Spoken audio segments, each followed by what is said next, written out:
I am Ferdinand Marcos, and I am the President of the Republic of the Philippines. I stand today on behalf of 110 million Filipinos. Hello universe, it's me again. Shout out sa inyo mga kababayan. Updates natin ito. Kahit huli, pero kailangan i-spread, no? Sa sobrang busy ko, kaya need ko i-spread ito, no? Ang Pangulo, lagi kong sinasabi, kung saan nakakarating at abangan nyo sa mga lugar nyo at maghahatid ng tulong. Siya na po ang mismo ang bumaba para maghatid ng tulong sa ating mga kapwa, lalo na po ang mga maralita. Itong 2 days ago, pumunta po ng Puerto Princesa para maghatid ng tulong. Para kumpleto detalyado, panoorin nyo ito at pakinggan nyo ang kanyang speech, mga kababayan, July 27, 2026 ngayon. Eto na.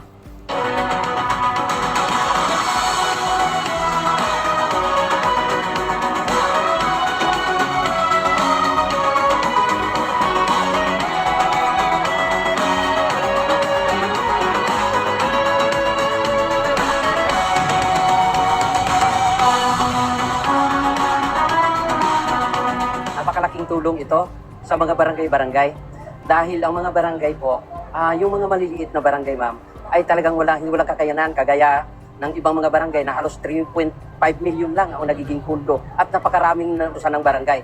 Kaya ito, nagpapasalamat talaga ako munuan ng Liga ng mga barangay, 66 barangay dito sa aming Puerto Princesa, dahil mayroong programa yung ating Pangulong Marcos, no, na talagang napakaganda programa na ito, tagos po sa puso ng ang mga namumuno sa barangay. Dahil lalong-lalo na sa mga estudyante natin na makakatanggap ng 20,000 nung pag-graduate, no? Pag-graduate natin ng mga estudyante. Kaya kami nagpapasalamat sa barangay dahil mo 20,000 kaagad yung natatanggap, no, ng bawat estudyante. At maliban doon, mayroon pa kami mga equipment na matatanggap na 100,000 bukod doon sa scholar, no? Malaking pagkakataon na binigay sa atin na programa na ito ng ating Pangulo. Kaya itong yung mga gamit na ito na pinagkaloob sa atin, ay alagaan natin ito ng mabuti dahil remembrance natin ito sa ating Pangulong ng Republika ng Pilipinas, Bongbong Marcos, na talagang binigyan tayo ng mga ganitong equipment, no? Hindi man parihas yung mga pangangailangan ng barangay, pero andun lahat na tugunan yung programa na kailangan ipapatupad natin. Kaya nagpapasalamat kami talaga ng lubusan sa ating mahal na Pangulo. Ma'am, hindi lang talaga ito effective. Talagang ito ay malaking tulong talaga sa mamayan. Lalo na doon sa pagbibigay ng mga ayuda na yan. Sa lahat ng sulok ng Pilipinas, mas marami pa talagang nahihirapan. Katulad nito, naaabot ng pamahalaan yung programa ng Pangulo. Mas maganda talaga na may ganitong programa yung ating pamahalaan. Malaki pong tulong to, lalo po sa aming mga graduating students po, kasi po sa pagtaas din po ng mga bilihin and everything po, kahit pa paano po yung 20,000 po is makakatulong po, aid po kumbaga sa cost of living po ng naming mga estudyante po. Marami pong naitutulong yung pagtatapos po ng edukasyon, lalo na po marami din pong opportunities outside the country po. So yung education po isa po sa mga steps po para maging successful po yung isang tao po. Very appreciated po yung pagbaba ng Pangulo dahil po as a future fourth year student po is mahirap po na maano namin yung makapagtapos dahil po sa lack of financial. Makakatulong po talaga to siya lalo na po sa thesis namin ngayon and sa research po na incoming. Then sa mga OJT pa po namin sa mga uniforms. Yung edukasyon is hindi mananakaw ng iba kapag na kami po. Yung edukasyon lang daw po yung tanging mapapamana sa akin ng magulang ko, kaya po nagsikap ako kasi gusto ko pong matulungan sila, ma-appreciate yung ginagawa nila. Yun lang po. Gusto ko pong magpasalamat sa mga mamamayan po na dahil po sa inyo po, meron pong ganito po, nakapag-initiate po yung mga officials po natin na magkaroon po ng gantong program. Yung tax po na binabayad po ninyo ay hindi po mapupunta kung saan. So maraming salamat po mahal na Pangulo dahil sa pagbaba nyo pa po dito sa Palawan. Appreciated po namin so much po. And sana po sa susunod po is meron pa rin po para matulungan din po yung mga susunod na fourth year students dahil nga po sa hirap ng buhay at sana po matulungan sila para makapagtapos po.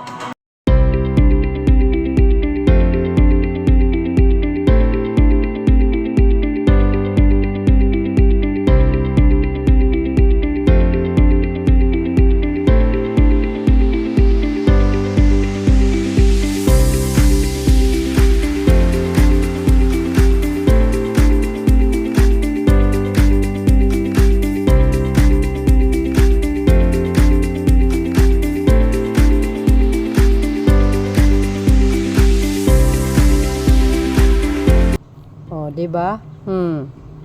Saan kayo makakita niyan? Sabi nung isang estudyante, nagpapasalamat siya sa mamayang Pilipino dahil sa taxes. Of course naman, karapatan po natin, obligasyon po natin ang magbayad ng tax. Dahil po, yan ay naaayon sa batas, no? Without the President, hindi po mai-implement ang ganitong magagandang programa. Lagi natin tandaan yan, no? Sabi nga, 'di ba, ng Pangulong Marcos Jr., dekada na po. This is for the first time na bumaba ang isang pangulo para maghatid ng kaukulang tulong sa bawat region sa buong Pilipinas, 'di ba? Kaya kudos sa ating mahal na pangulo. Lagi po natin tandaan, i-credit din naman sa kanya ang pagbibigay ng tulong dahil kung hindi idea niya yan, hindi po mangyayari yan. Why? Nasabi ko po yan because may nakikita ba kayo in the past administration mula no 1986? Nangyayari ba yan? Wala po eh. Bakit? Wala, as in wala talaga. Wala kayong nakikita. Siyempre, ang mamamayang Pilipino, inaabangan din nila yung kaukulang tulong na manggagaling sa taas. Kung mayroon man, hindi ganito klaseng tulong na naibuhos ng isang administrasyon lang sa Pangulong Marcos Jr. Because yung idea niya po yan eh. Kaya nga sabi ko, napakatalino niya talaga mag-isip, no?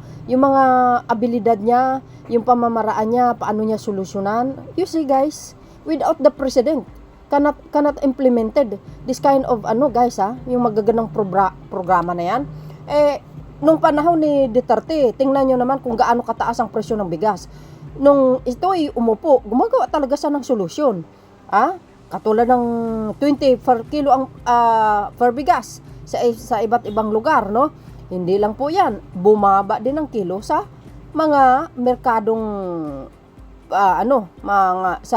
ibig sabihin, bumaba din ang kilo ng bigas sa merkado.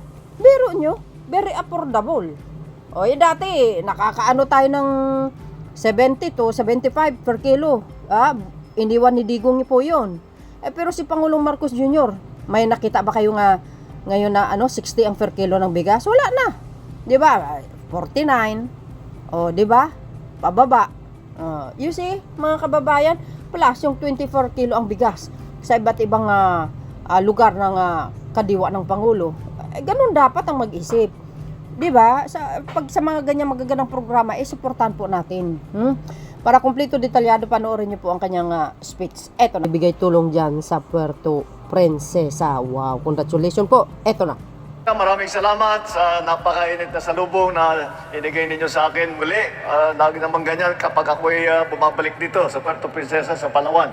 Kaya dinadalasan ko ang bisita sa inyo. Sa ngayong pagkakataon, andito po ako upang tiyakin na maganda ang takbo ng aming bagong programa. Meron po tayong 2 bagong programa na sinimulan mga 2 months ago, 3 months ago na dalawang programa ito. Yung una po ay galing sa LGSF. Ano ba yung LGSF? Yung LGSF po, Local Government Support Fund. Ang Local Government Support Fund ay kagaya ng nasa pangalan ito ay pondo para tulungan ang mga gustong gawin na inisyatibo ng ating local governments. Ngunit, alam niyo po, naging governor po ako ng 1 taon ng Ilocos Norte. Sa alam ko po, naririnig po namin itong LGSF na Local Government Support Fund. Ngunit, pag tinatanong ko noon, nung governor ako, tinatanong ko yung aking mga kapwa-governor, paano ba mag-avail niyan? Paano ba makakuha ng tulong dyan sa LGSF? Wala naman po makapagsabi sa akin dahil wala namang sistema. At siguro kung sinerte ka, pagbibigyan ka, ngunit walang maliwanag na sistema kung paano gagamitin yung pondong yan para tumulong sa mga local government. Kaya po, nung ako'y naupo na, ito na yung pagkakataon ko. Ayusin ko at gagawin natin maganda ang sistema sa LGSF. Ang LGSF ay talaga para sa local government. Kaya ang kagayang nabanggit ay bibigyan po natin lahat ng probinsya, lahat ng bayan, at hanggang meron pang tayong pangalawang programa para naman sa mga barangay. Doon po sa LGSF, ay binigyan po natin, binaba po natin, hindi na natin.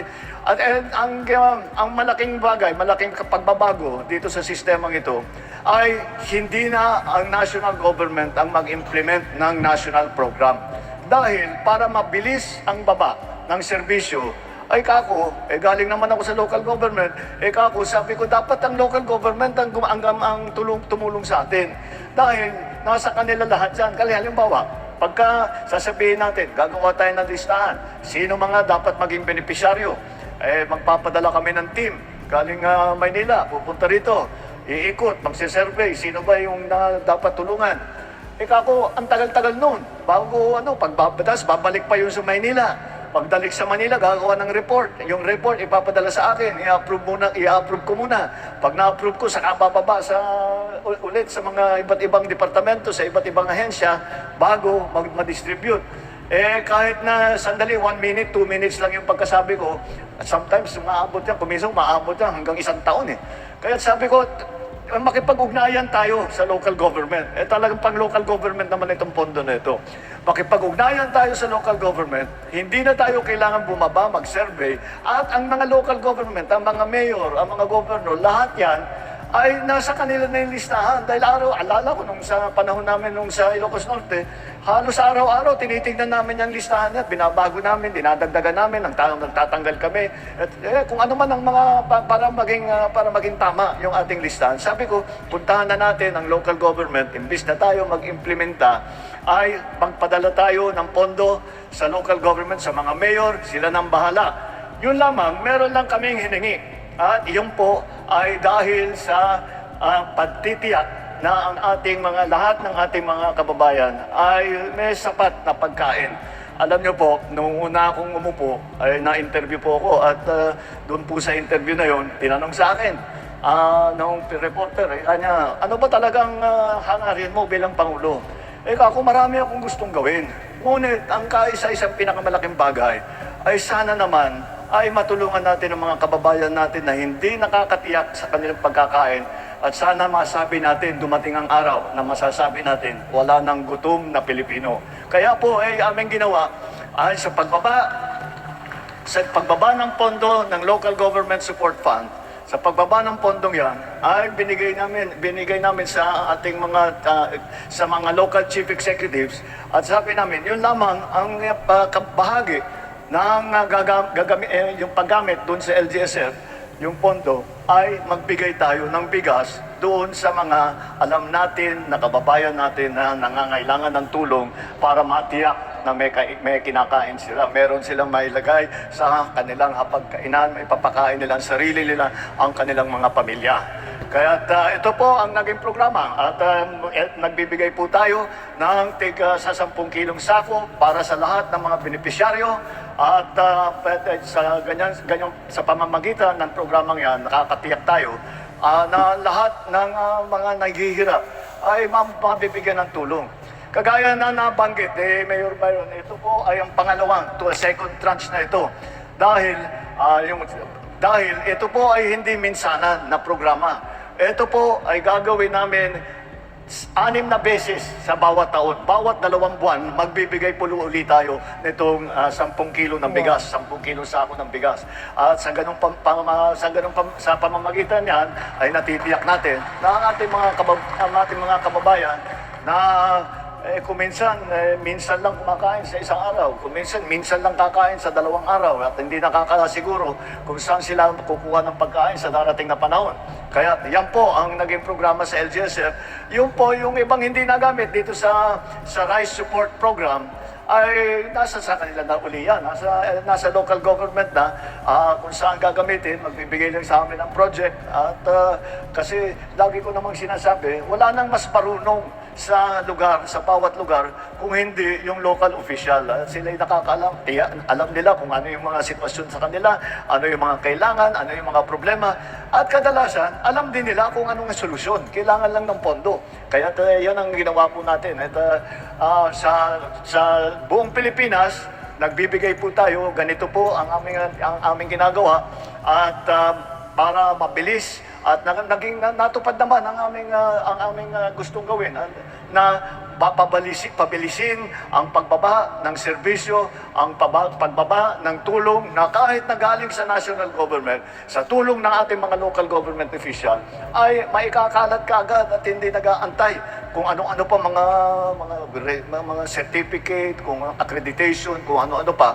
Ay binilisan po natin ang programa para maramdaman nyo kaagad na may tinutulong ang national government sa inyo na kasama ang ating mga local government officials upang tayo ay makatiyak na yung mga nangangailangan ng tulong ng ating mga kababayan ay nabibigyan naman ng tulong at kahit papaano maalalayan po natin ang mga naghihirap na kababayan nating Pilipino. Ang pangalawang programa po ay yung tawag naman namin dyan ay yung Socio-Civic Development Program. Ayun po ay ang aming binibigay po natin yan sa mga barangay. Sa lahat, sa buong Pilipinas po ito. Buong Pilipinas. Bawat barangay sa buong Pilipinas ay binigyan po natin ng 200,000 piso para sa kanila. Yang 200,000 piso, ang hiniling lang namin sa ating mga barangay opisyal, sana yung kalahati, kailangan gamitin naman natin para sa scholarship. Dahil, alam naman natin, napakahalaga na maganda ang mga kabataan natin, maganda ang kanilang pag-aaral, maganda na makapagtapos sila, mayroon silang nahawakan, mayroon silang hawak na diploma.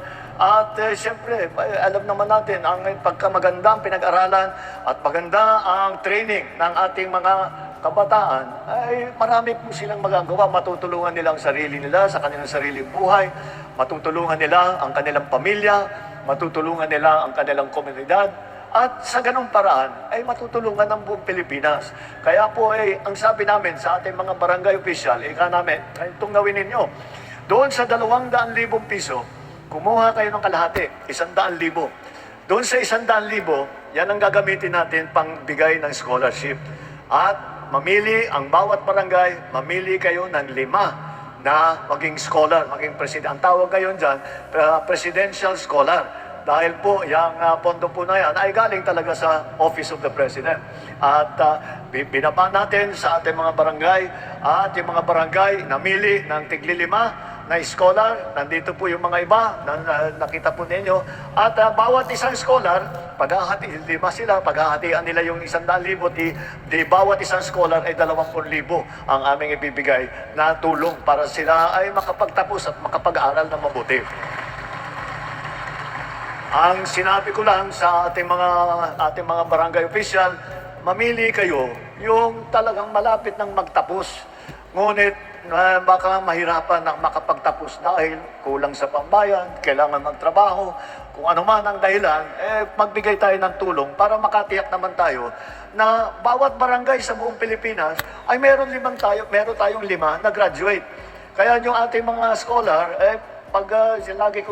lagi kong pinapayo sa kanila na tiyakin ninyo na mapakinabangan ninyo na mabuti itong 20,000 pesos na scholarship. At ito ay napaka-importante para maging maganda ang inyong pag-aaral, para makita natin na kayo ay makapagtapos. Dahil alam naman po natin na ito ang edukasyon ay ibang klase na biyaya yan, ibang klase na yaman yan. Yang edukasyon ay napaka-importante. Kapag meron na kayong maraming kaalaman, kayong mga scholar, kapag meron na kayong kaalaman, maraming kaalaman, yan po ang pambihira na kayamanan dahil kahit anong mangyari, yan ay hindi na maaaring kukunin sa inyo, hindi pwedeng agawin sa inyo, hindi na lulusaw yan. At araw-araw sa buong buhay ninyo, lahat ng natutunan ninyo sa school, magagamit ninyo para pagandahin nga ang inyong buhay, para pagandahin ang inyong buhay ng inyong pamilya, makatulong kayo sa pamilya ninyo, at sa mga komunidad ninyo. At bukod pa ron, alam niyo po, lagi nating iniisip ang kinabukasan. At kahit na kami ngayon, ang mga leader, ano bang kasabihan? Wala naman daw forever. Kaya darating ang araw, kayo na ang magiging leader, kayo na ang hawak at magdedesisyon para sa buong Pilipinas. Kailangan handa kayo. Kailangan nakapag-training kayo ng mabuti. Kailangan alam na ninyo ang gagawin ninyo. At pagka pinag-uusapan ko ang serbisyo publiko, hindi po ibig sabihin tinutukoy ko lamang ang sa gobyerno. Lahat na, kahit saan kayo pumasok, kahit kung ano yung magiging hanap buhay ninyo, magne-negosyo kayo, magiging professional kayo, kung ano man, basta kahit papano, basta may training kayo, may pinag-aralan kayo, meron kayong yaman, nakaalaman, ay handa na kayo pagdating ng panahon. Siguro sa iniisip ninyo, matagal pa yan, magugulat kayo, malapit na yan, isang araw. Kailangan ka namin, kailangan na kayo namin para tumulong dito sa amin. At mabuti naman, sasabihin ninyo, sana mabuti naman nagkaroon tayo ng scholarship para nakapaghanda tayo, para kami ay ready na. Kaya sinasabi ko sa mga scholar, pagbutihan ninyo, magsumikap kayo, mag-aral kayo ng mabuti, at sa ganong paraan, ay magandang magiging resulta. At baka sa susunod natin pagkakataon na makapagkita, may hawak na kayong diploma. At yun ang pinakamagandang magiging resulta nitong lahat. Doon naman po, nabigyan po natin ang mga barangay ng 200,000, yung 100,000 ginamit natin para sa scholarship. Yung 100,000 na natira, ay hindi na po namin sinasabi sa mga barangay official kung saan nila gagamitin yan. Kagaya ng nabanggit ko kanina, ang mga local official, siyang nakakaalam kung ano bang, wala nang, doon sa bawat barangay, wala nang mas nakakaalam sa sitwasyon doon sa barangay doon, kung hindi mga chairman at saka yung mga ibang opisyal ng barangay. Kaya bahala na sila, yung 100,000, bahala na sila kung saan nila gagamitin. Kung yung mga iba't ibang barangay, ay nakakita po kami, ginamit, bumili ng motorsiklo, yung iba, bumili ng computer. Ito, yung mga nandyan sa likod, bumili ng mga computer, bumili ng tent, bumili ng monoblock. Nasa sa inyo na yun. Dahil yung mga inisyatibo naman ninyo at yung mga pangangailangan ninyo ay matutugunan ninyo. Dahil meron sa ngayon, meron na tayong 100,000 na pondo para magagamit ninyo. Yan po ang ating dalawang programa. Kaya nandiyan tawag po namin dyan ay bawat bayan ay makikinabang. Dahil tiniyak po natin na hindi lang po sa kung saan lang doon na nagbibigay kundi sa buong Pilipinas. Kaya yung sa scholarship, mas marami pa sa 100,000 ang matutulungan natin sa buong Pilipinas. Isipin ninyo, magkakaroon tayo kagad, sigurado, na 200,000. Mas madami sa 200,000 na mag-graduate. At pagbutihan po natin at naman sa barangay level, lahat po ng yung iba't na iniisip nyo ng pangangailangan ninyo ay gagamitin nyo yung pondong yan. Kung saan po nagagamit yung pondong na yan. Yung mga water, kung yung iba nagbuo ng water system. Yung ibang barangay, bumili rin ng bigas. Para dumami daw ang pagbigay ng bigas. Nasa sa inyo yun. Kaya yan po ang dalawa nating programa. At ito po ay talaga technically, galing yan sa national government.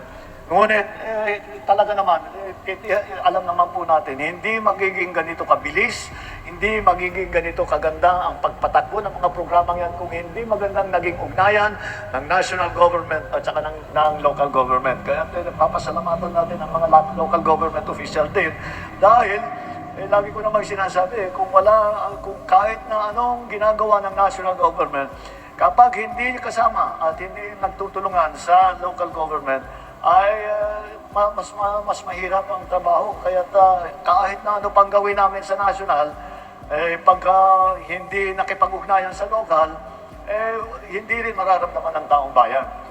At ang pinag-uusapan ko, lahat ng local government hanggang sa barangay. At yan ang ating smallest political unit. So, kaya po, yan po ang ating ginawa ngayon. At sa ipin ko ay magmamalaki ako ng konti at sasabihin ko, alam niyo po, sa buong kasaysayan ng Pilipinas, ngayon lang po nangyari ito na nagbaba ng pondo ang national government, diretso sa local government at ibinigay sa kanila at sila na ang bahala. Meron lang kaming konting kondisyon, yun na nga, magbigay ng bigas at tulungan ng ating mga scholar. Ngunit kung ano pa ang pondo na kayang ibigay ng national government, kayo na po ang bahala kung ano yung pangangailangan ninyo. At saka malakas kasi ang loob ko sa mga local government official. At nandyan naman kayo, hindi naman siguro tayo mga kakaproblema. Naalala ko nung gobernador ako, pagka nagkakamali ako, o hindi, medyo mabagal ang takbo ng programa, talagang pupuntahan ako ng mga tao, sasabihin, bagal-bagal, ay naantay na namin. Kaya siguro, nakakatiyak ako na yung mga project ay mabubuo ng lalong madaling panahon. Kaya po, yan lang po ang ating sadya rito ngayong araw. At kayo po ay asahan po ninyo. Lagi po ninyong asahan na hindi yung kahit na sa mga maliliit na liblib na kung saan man ay hindi nakakalimutan ng national government. Ang inyong pamahalaan po ay nandito, nasa likod nyo, tumutulong sa inyo at ginagawa ang lahat upang maging mas maginhawa naman kahit kaunti lang ay makapagbigay ng kaunting ginhawa sa inyong mga buhay. At alam nyo po, ay lagi kong sinasabi at dinadagdag na kami sa national government, hindi lang po kami nagsasabi, ito yung gawin ninyo, ito dito pupunta ang pondo, kung hindi, kami ay nakikinig din. Kaya pagka meron kayong naiisip, pagka meron kayong nakikita na kailangan ayusin, pagka meron kayong nalalaman na pwedeng gawin para pagandahin nga ang takbo ng buhay, ay sabihin niyo po sa amin. At mag-request kayo sa ating mga local government, sa mga national agencies na mapuntahan ninyo, at kung sino man. At asahan po ninyo, hanggat kaya ng inyong pamahalaan na gawin ang inyong hinihiling, gagawin po namin. Lahat po ng araw namin, lahat sa paggising hanggang sa pagtulog, wala na po kaming inisip kung paano pa kayong matulungan. Kaya tulungan nyo rin kami, magtulungan tayo. Dahil ang sinasabi, kahit mahirap ang trabaho, kapag maraming tumutulong, magiging magaang ang trabaho. Kaya magtulungan po tayo, magkaisa po tayo, at asahan po ninyo na ang inyong pamahalaan ay nagmamahal sa inyo, ang inyong pamahalaan ay inaalala kayo, ang inyong pamahalaan ay ginagawa lahat upang tulungan kayo, upang pagandahin ang buhay ng bawat Pilipino, upang pagandahin ang Pilipinas. Maraming salamat po. Mabuhay po kayo. Mabuhay ang bagong Pilipinas. Mga kababayan, narinig nyo yung kanyang speech. Malino naman siguro po ang kanyang pangako, tinupad niya, no? Taliwas doon sa sinabi ng ating mga kababayan na galit sa kanya, wala po tayong magagawa kasi hindi nila sinusuporta ito Pero kitang-kita naman, no, sa mata ng Diyos, sa mata ng majority ng Pilipino nagtatrabaho man po siya. Even si Senator Bam Aquino, nakikita niya po 'yan. Kung nabasa niyo yung mensahe ni Senator Bam Aquino, matatouch kayo mga kababayan, na sinasabi niya kudos naman sa Pangulo ng Pilipinas na si Pangulong Marcos Jr.